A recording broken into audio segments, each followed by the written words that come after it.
ఏమడోయ్ ఈ రోజు నేను అట్టుకొచ్చిన వంటకం మన తాతల కాలం నుంచి ట్రెండింగ్ అవుతున్న ఎవర్ గ్రీన్ కాంబినేషన్ కోడిగుడ్లు ఎండ్రోయిలండి. కొన్ని వంటకాలు మాత్రం మనం చూసినా తిన్నా మన నా కాలానికి కట్టుకుపోతాయండి. వాటిల్లో ఈ కూరనైతే ఒక విఐపి సీట్ వేసి మరీ కూర్చోబెట్టొచ్చు అనుకోండి. ఓరు బాబోయ్, నువ్వు ఈ కూరకి ఇంత హైపిచ్చి చెప్తున్నావు, నిజంగా ఈ కూరకి ఇంత సీన్ ఉందా అని మీరు అడగొచ్చు.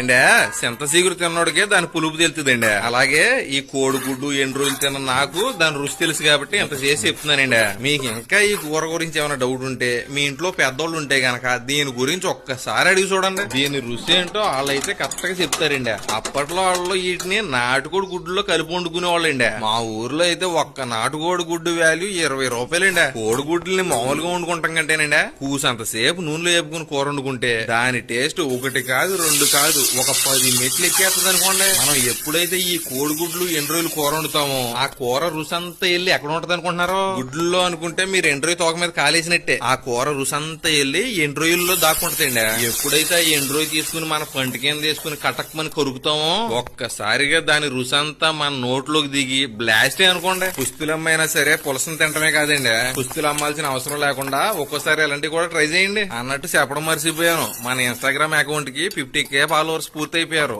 అందుకని మీకు నాకు ధన్యవాదాలు. అలాగే మన యూట్యూబ్ అకౌంట్ కూడా 100K సబ్స్క్రైబర్ల దగ్గరలో ఉన్నారు. ఇంకా మన వాళ్ళు ఎవరైనా సబ్స్క్రైబ్ చేసుకోకపోతే త్వరగా చేసేసుకోండి. ఈ వీడియో ఎలా అనిపించిందో ఖచ్చితంగా కామెంట్ చేసి చెప్పాలి. మరి ఈ కోడిగుడ్డు ఎండ్రోయిల్ కూర టేస్ట్ ఎలా ఉందో చూస్తుంటే ఈ పాటికే మీకు అర్థమైపోయి ఉండాలి. ఇంకా మన వీడియోలు మీకు నచ్చినట్లయితే ఒక లైక్, కుదిరితే ఒక కామెంట్, వీలైతే ఒక సబ్స్క్రైబ్ చేసేసుకోండి చెప్తాను.